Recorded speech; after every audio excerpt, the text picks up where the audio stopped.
teaching the disciples of the importance of prayer.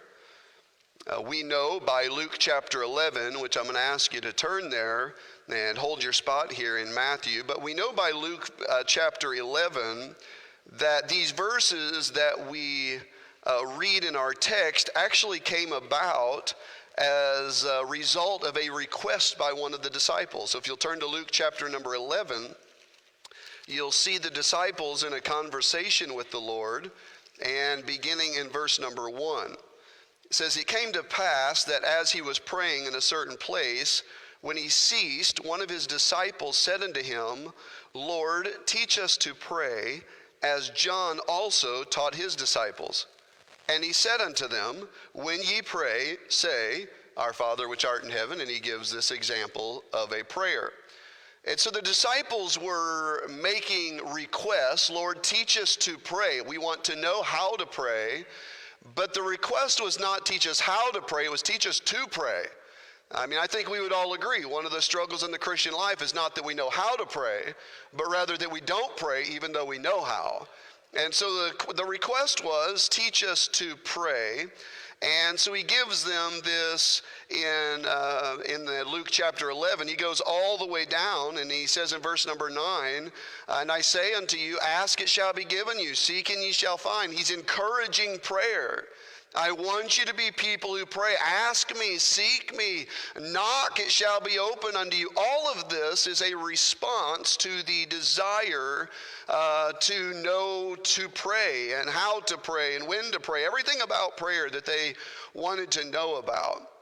We can go to Luke chapter 18. Turn over there real quickly. Luke chapter 18. And he teaches them once again about the importance of prayer. Luke chapter 18. Verse number 1, he's going to give them a parable. It says, he spake a parable unto them to this end. So here's the entire purpose of the parable. That men ought always to pray and not to faint. Keep praying. Don't give up. Don't stop. Keep praying.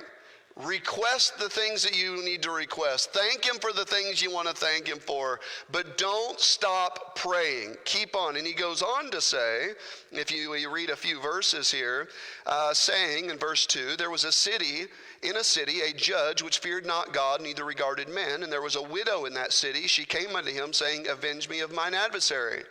Judge, help me.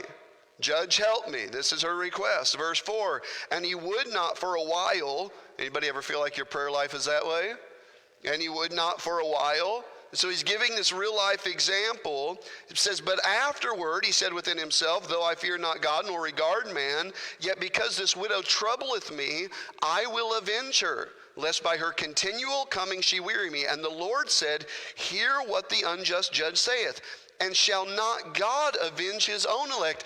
If this judge who doesn't love her, doesn't care for her, and actually doesn't even care to ever know her name, has no interest in her life at all, if this judge will answer, how much more will a God in heaven who loves you, and you're his child, how much more will he answer? And so he's giving them this parable with the purpose of praying. So we go back to Matthew chapter number 6. I want to encourage us this morning, don't feel bad, and this is really what the purpose of Luke chapter 18, don't feel bad making the same requests over and over. Don't hesitate to pray over and over.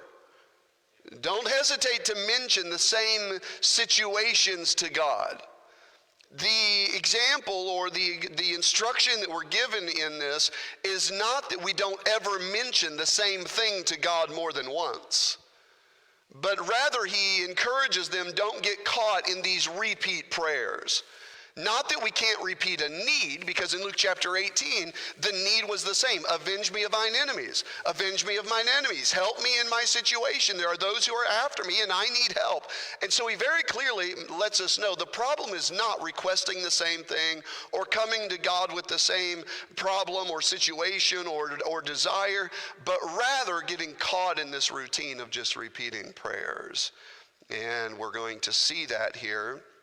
Just keep talking to God. Just keep pouring your heart out to God. Just keep approaching the throne. Keep praying. Those are the instructions of God. As we get into our text here in Matthew chapter number 6, I want us to notice a few things. The first one is this: the wrong prayer life. In verse number 7, he starts off the answer to this question, Lord, teach us to pray. He starts off by telling them how not to pray. Now, obviously, this was a problem with the Sadducees, the Pharisees, all the religious groups, because he actually mentions them, how they love to stand in their high places and repeat their prayers and say their prayers, and people think they're real spiritual because they have all these prayers memorized. You know, you can be a great Christian and not have one single prayer memorized. And matter of fact, I would say the greatest of Christians don't have a list of prayers they've memorized. And so he gives them the wrong prayer life. We notice a few things about this prayer life in verse number 7. We notice, first of all, the wrong practice. But when you pray, use not vain repetitions. This would be the wrong practice. Lord, teach us to pray. Okay, well, let me start off with telling you how not to pray. Don't pray just repeating things over. I've been in people's houses when it's time to eat a meal, and they all close their eyes and they all say this prayer, as if there's food mentioned in here, thanking God for the provisions of the day. There's a request, give us this day our daily bread, but they go right to this prayer. It doesn't matter what the situation is. Oh, let's go to the Lord's Prayer, which, by the way, they call it the Lord's Prayer. This is not the Lord's Prayer. This is the example prayer for the believer. If you want to know the Lord's Prayer, go to John chapter 17. John chapter 17, the whole thing is a prayer from Christ to God. That would be the Lord's Prayer. And so we see the wrong practice, vain repetitions. No doubt Christ knew, this is the amazing part of this to me, no doubt Christ knew how many times this exact prayer would be vainly repeated. And he starts off by saying, now before I give you this, I know how you are. You want to know exactly what to say and how to say it and when to say it. So let me start off by saying, this is not for vain repetitions. I'm going to give you an example prayer, but it doesn't mean you have to repeat this word for word. He starts off that way, letting them know that this is not for repetition. So we have the wrong practice. And then we see it puts them in the wrong company. Look what he says in verse 7. But when you pray, use not vain repetitions, wrong practice. Here's the wrong company, as the heathen do. Well, I don't know about you, but I don't want to do anything as the heathen do. I mean, if doing this puts me in the company of those who do not know God and don't understand the will of God, then I'm not interested. I don't want to be involved in anything that would make me guilty by association to be lumped in with the heathen. That's not my desire. That's not my interest. That is not my spiritual motivation. And so it puts them in the wrong company. This is something that is done, and he tells them this is something done by false religions, false Christianity, and those who do not know God, which is very interesting to me how many religious groups will still just repeat prayers even though they're told this will put you in the group of the heathen, as those who don't even know God. They don't understand God if they're caught up in all the repeating of prayers. So we have the wrong practice. He tells them that they'd be in the wrong company, but it really comes down to the fact that they just have the wrong understanding. He says at the end of verse 7, for they think that they shall be heard for their much speaking. They really just don't understand prayer. Their understanding is not right. They have the wrong practice. It puts them in the wrong company, but it's because they have the wrong understanding, which means the disciples were right to say, Lord, teach us to pray.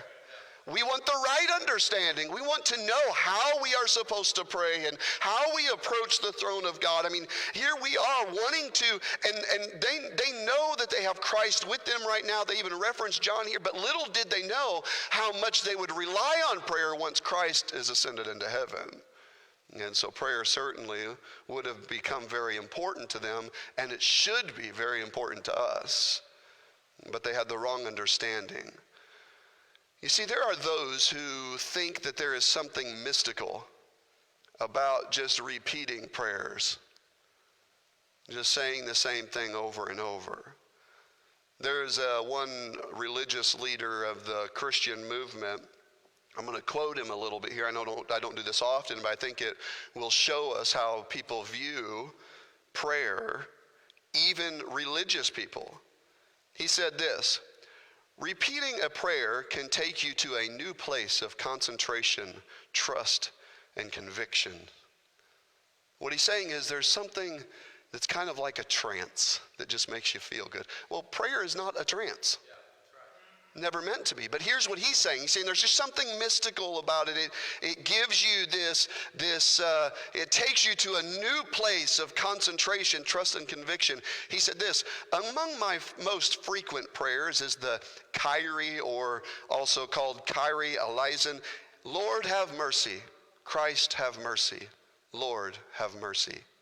Sometimes I will pray, Lord, have mercy, repeatedly for a particular person or situation. And on at least one occasion I prayed, my help is in the name of the Lord, the maker of heaven and earth, repeatedly lying face down on the floor for about half an hour. And he's trying to give how this has helped his prayer life. These trance-like situations, and I can just lay on the floor for half hour and just say these things over and over. And here's what he's saying, it makes me feel good. It makes me feel like I'm entering a new place. You see, there's something, they desire something mystical, because here's the problem. When you don't understand God as a real person in a real place who has a real understanding of your life and where you are, then you think you have to go somewhere mystical to see him. God is not just some mystical being that we have to put ourselves in that mystical state to talk to him. He is a real person who loves us and cares for us, and we can talk to him as such.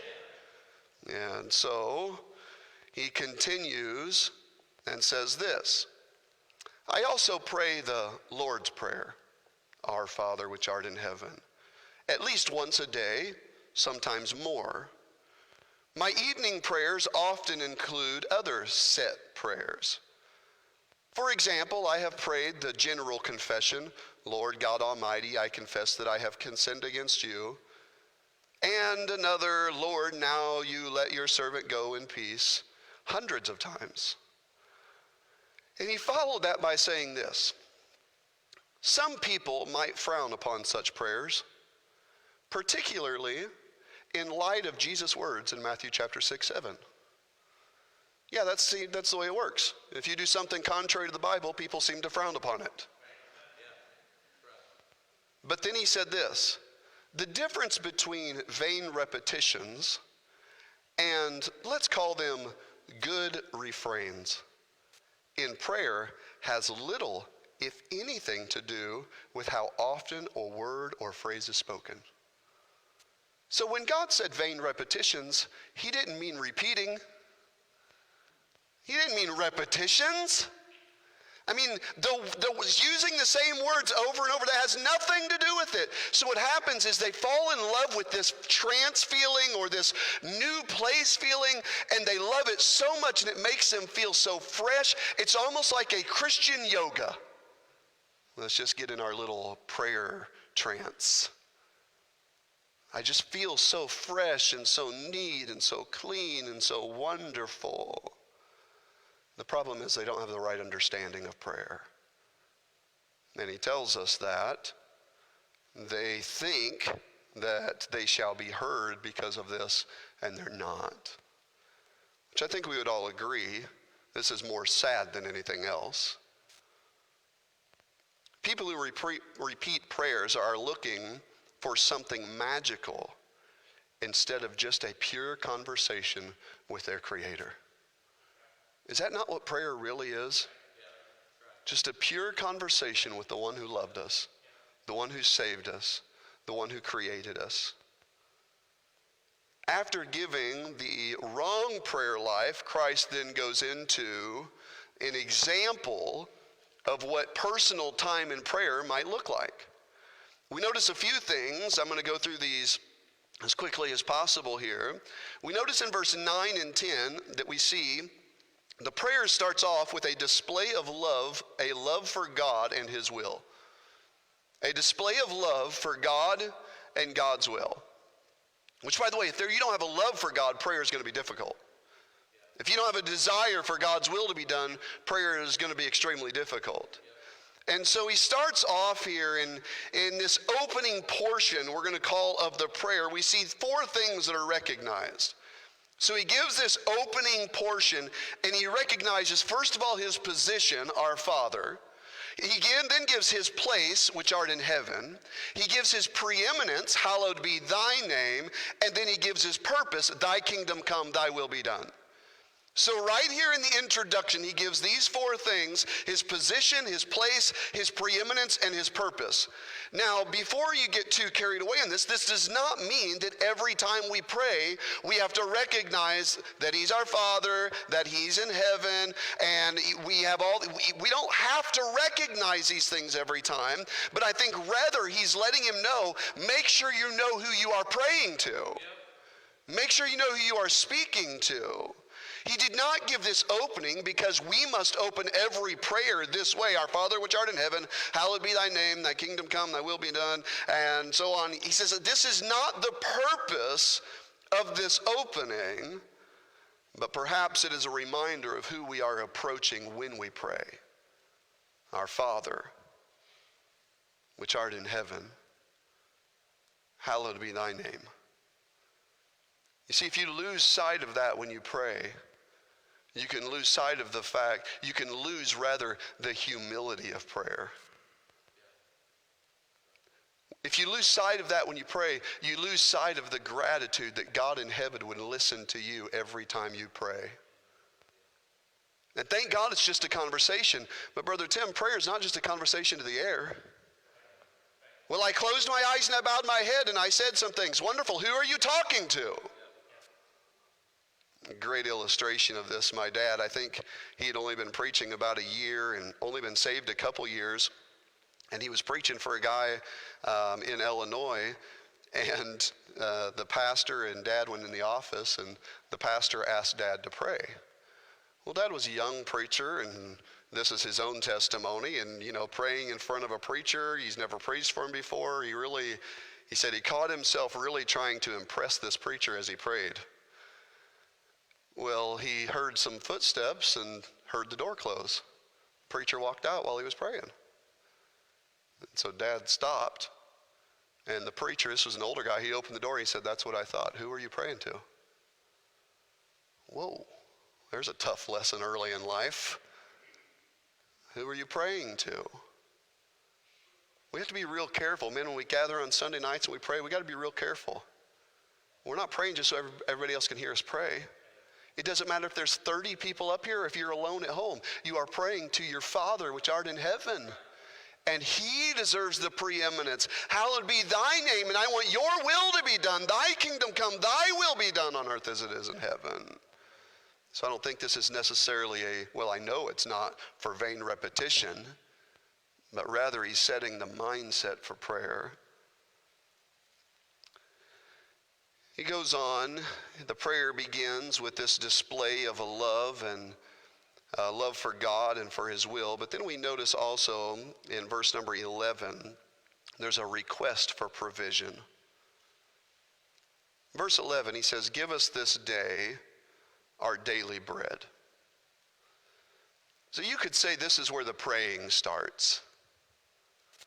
The first part is kind of this introduction, knowing who we're praying to. This is what I call the give us portion of the prayer. Lord, give us this day our daily bread. I love how Christ does not pretend that people don't come to him with requests.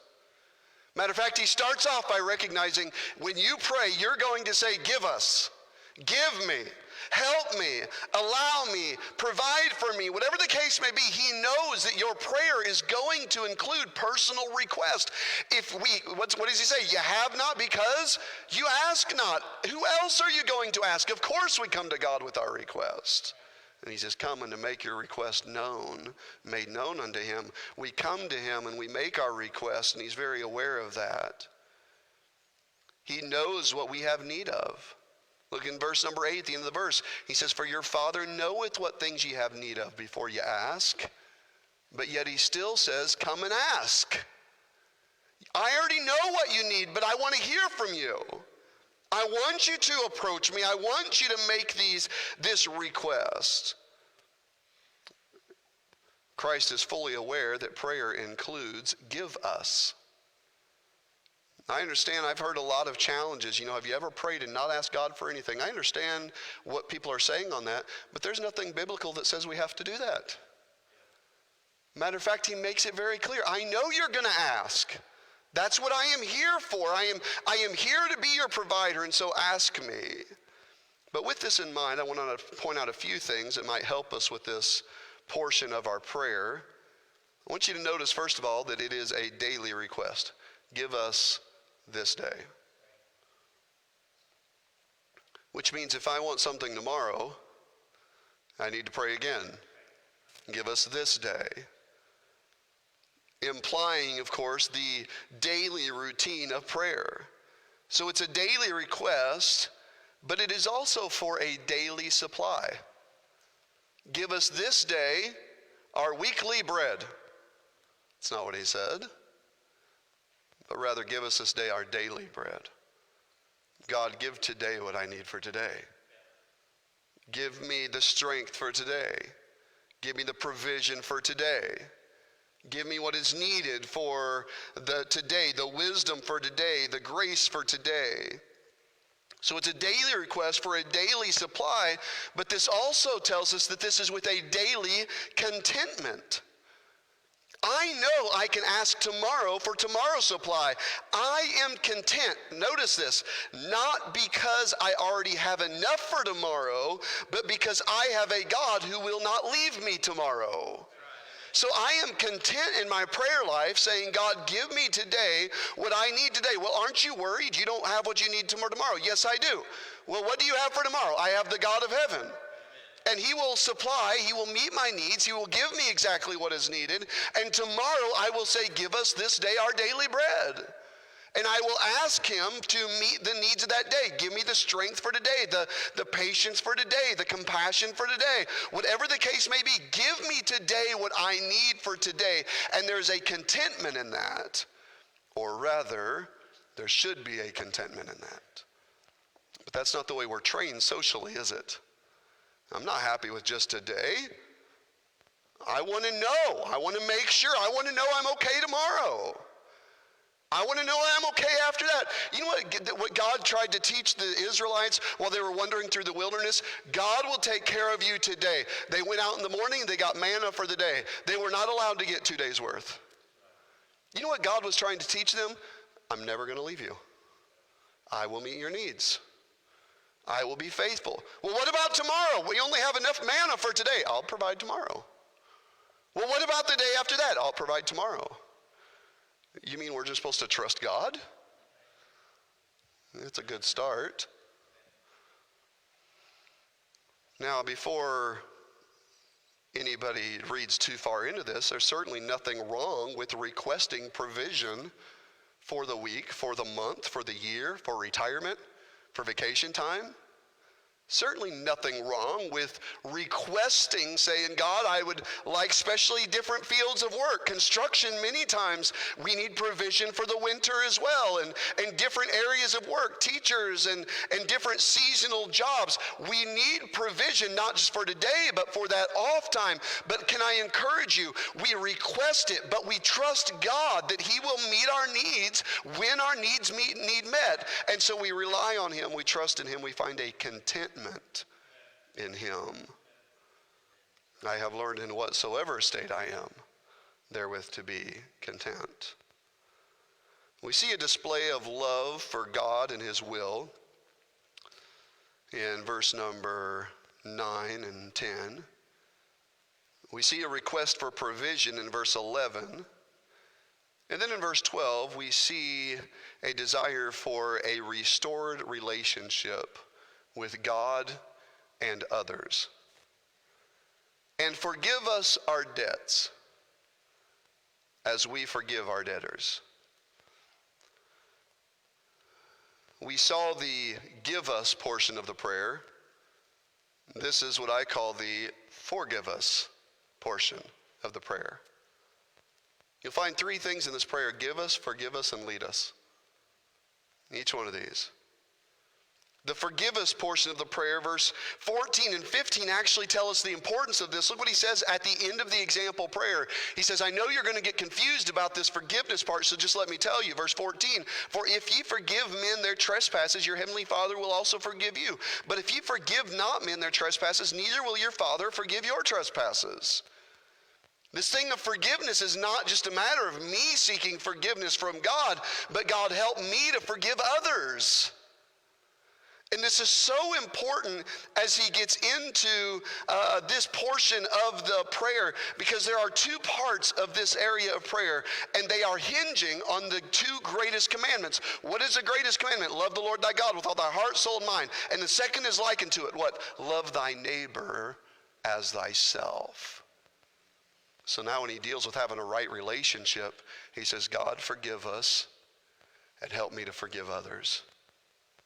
God, I want to have a close relationship with you, and I want to have the right relationship with others. And upon these two, he says, hang all the prophets, all the law and prophets. Everything hinges spiritually on your love for God and your love for other people.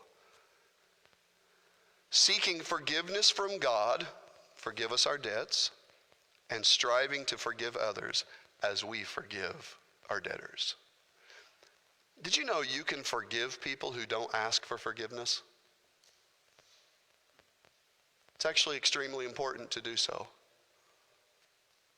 I don't know if you've lived long enough to know, but a lot of people who do you wrong don't think they've done you wrong. I'm sure if you have family, you know this. Well, I didn't do anything wrong. I'm not apologizing. That's fine. You don't have to. But I'm not going to hold this in my heart and have it hinder my heart spiritually. I am forgiving you, whether it was intentional or not. I'm not going to let it bother our relationship. But see, some people can't forgive unless the other person feels guilty and sorry and has this real long confession. I was wrong. I'm so sorry. If you need that to forgive somebody, then you're the one spiritually who needs to make a few adjustments. God, forgive us and help us to forgive those who have sinned against us. A pure relationship with God and others will not come without forgiveness. It will not happen. I'm not going to ask for a raise of hands, but how many have sinned in the last 48 hours? I was being generous by extending it that long, because I don't want to know who was fighting on their way into church this morning. Of course we've sinned. Well, how can I have a pure relationship with God if I don't have that sin forgiven? Perhaps this portion of the prayer is what draws out the importance of this being a regular time of our life. Forgiveness. When was the last time you prayed and asked God for forgiveness? Because see, we kind of snicker when I say who's sinned in the last 48 hours, but we wouldn't snicker if I asked who has actually prayed in the last 48 hours. See, we allow this sin to just kind of settle because we know the routine. We know how to live the Christian life.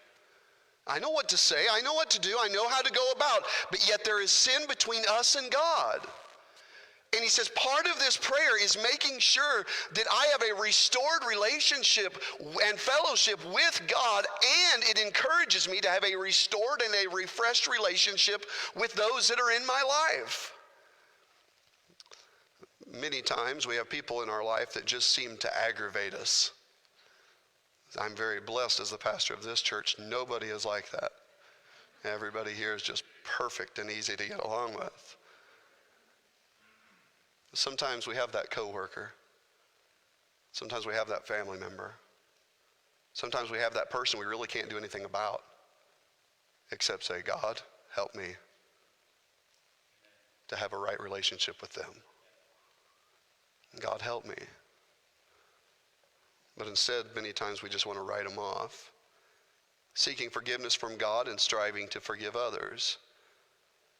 A restored relationship with God and others is worth the time in prayer.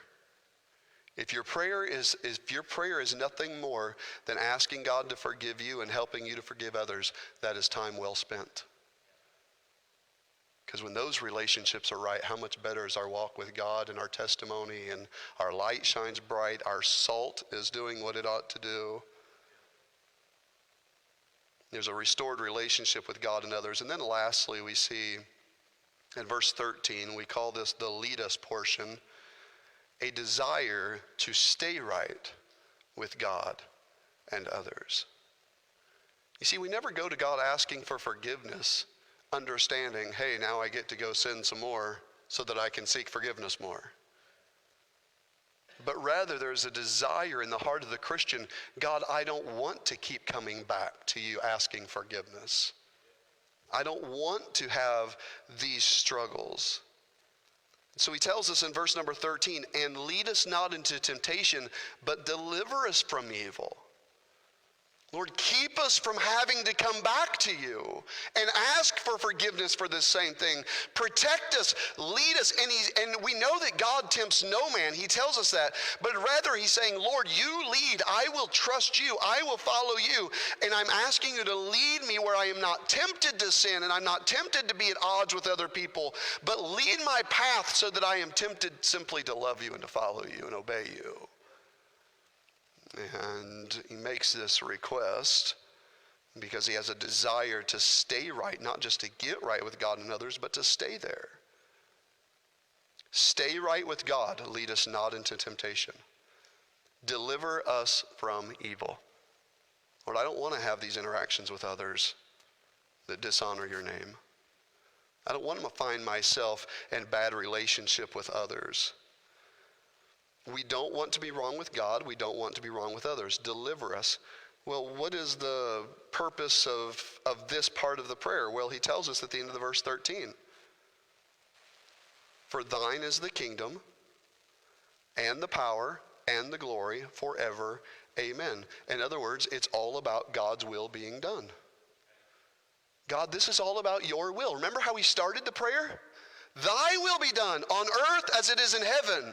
And he finishes that prayer by saying, God, I want to be right with you. This is about your will. This is about you receiving the power and you having the might and you receiving the glory. This is about you receiving what you deserve as God, having the preeminence. Hallowed be thy name. And so he starts the prayer saying, recognize who it is that you are praying to and that it is his will that we want to be accomplished. And then in the end, we are saying, God, I want to stay right with you and I want to stay right with others. Why? Because it's all about God's will. You have a sinful being trying to live in a holy will of God. If you think you can do that without prayer, you're going to be greatly discouraged and disappointed. This closing statement takes us back to the beginning of the prayer, as we said, hallowed be thy name. Again, giving the preeminence to God. Prayer is the most widely accepted. I want you to think about this. Prayer is the most widely accepted part of the Christian life. You can ask a lost person, should Christians pray? Yes. Ask a new Christian, should Christians pray? Yes. Ask a seasoned Christian, should Christians pray? Yes. It is the most widely accepted part of the Christian life, and perhaps it is the most under-practiced part of the Christian life. And here's what it comes down to, Brother Caleb, I really believe this. How bad do I want to be in God's will every day? Because if you don't have that, you're not going to ask his help. And if you do want that, then you'll recognize how we fall short on our own. And God, I need your help. Lord, teach us to pray. All right? But just know up front, this isn't about repeating prayers. It's about knowing that you're talking to the God of heaven, your Father which is in heaven. And he has the preeminence, hallowed be thy name. And you have a desire for his will to be done in earth as it is in heaven. And you're going to have some requests. Give us this day our daily bread. But be content with what God provides, trusting he'll provide for tomorrow. Forgive us and help us to forgive others. Well, what a great example prayer he's given here. I pray that God's people don't get caught up in this whole repeat prayer thing. Because it's never meant to be some magical trance, some mystical place. It's a real Christian going to their private place and approaching their personal real God and pouring their heart out to him. But if you don't desire for God's will to be done, I really don't expect you to have a daily prayer life. If you don't see yourself falling short daily, I don't expect you to have a daily prayer life. If you don't have a desire for his will to be done, I don't expect this to be part of your life. But if you do have those things, this is a good way to start spending time in prayer.